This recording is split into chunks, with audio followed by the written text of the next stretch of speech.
We are thrilled to present to you yet another captivating video from the renowned Ready for Takeoff series. This series is based on a book that has been expertly co-authored by none other than Raymond Lai and his daughter Yuan Lai. Welcome on board and have a fantastic journey ahead. Max Dupree once said, "We cannot become what we need to be by remaining what we are." You probably have heard people talking about how fast the world is changing. But what does that mean for you? Did you know that in a decade's time, up to a third of us will have jobs that have yet to be invented? If you were to look back a decade ago, occupations such as web designers, online marketers or sustainability managers were rare or had not been created yet. At the same time, the jobs of cobblers, telegraph operators or street sweepers are either non-existent or uncommon now. Furthermore, the employment landscape of today is experiencing unprecedented changes due to pressures such as technological advances and the globalization of jobs.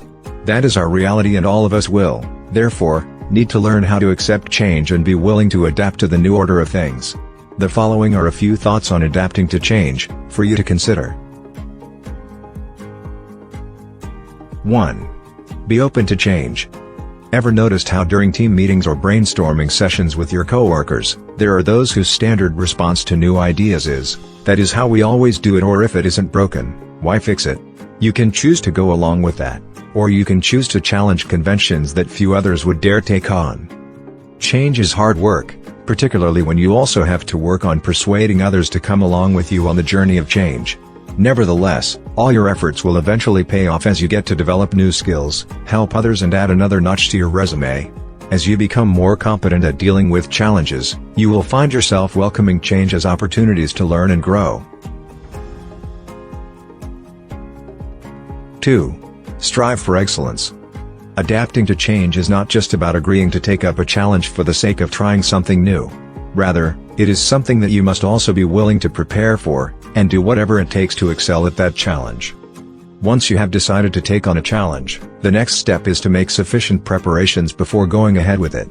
Challenges may be exciting and reinvigorating, but at the same time, you do not want to get yourself into unnecessary trouble or danger by rushing headlong into it. You may have to do additional research, practice repeatedly, come up with an actionable plan, or do other things necessary to prepare for the challenge. 3. Keep up with pace of change.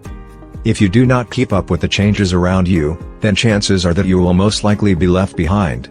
This is true of many careers, which require that you continuously refresh your skills and stay on top of the latest research, products, and advanced techniques. Make it a point to reflect on, and to conduct further study and research into anything that is novel or innovative in your career field. Do this periodically in order to ensure that your knowledge is current. For example, doctors have to keep up with all the new medical findings, if they are to provide the best healthcare possible for their patients. Process Change Model, ADKAR. Process Change Model is one of a very useful and effective technique for enabling individual change. It encompasses 5 stages. Stage 1, Awareness. What things do I need to do differently? Actions you can take include: 1. Understand your current situation. 2. Solicit information and feedback about self. 3. Be aware and recognize the needs for change.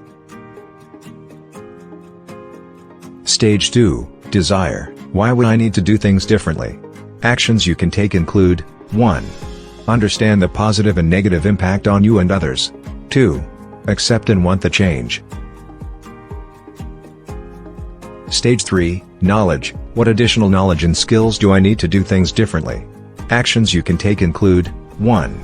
Seek and gain new knowledge and skills through training and other sources of learning. 2. Seek for more information. Stage 4, Ability. Can I actually do things differently? Actions you can take include: 1. Develop a personal development plan. 2. Get coaching from others. Stage 5, Reinforcement. How do I get the support to maintain a different way of doing things? Actions you can take include: 1. Get support and feedback from others. 2. Reward yourself. Here is an example of the application of the ADKAR model. The responses represent the activities that you are committed to acting on. You may now pause for a while. This is the opportunity for you to determine your actions based on the ADKAR model. If you feel overwhelmed by it, start first with small steps that you are able to commit to.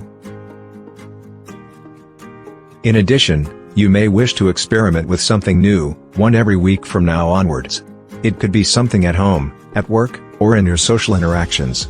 Alternatively, it could be something that you might benefit or learn from, but have somehow avoided it. Be patient and persevere as you move up the learning curve, always aiming to do your best. Regardless of the outcomes, you can be proud that you have given it your utmost and become even more adaptable as a result. Here are some examples you can refer to. If you're enjoying the content and would like to view more, I humbly request that you consider liking the videos and subscribing to my channel. Doing so would help me tremendously, enabling me to create even more captivating content for you to enjoy. Thank you for your support. Do have a great day.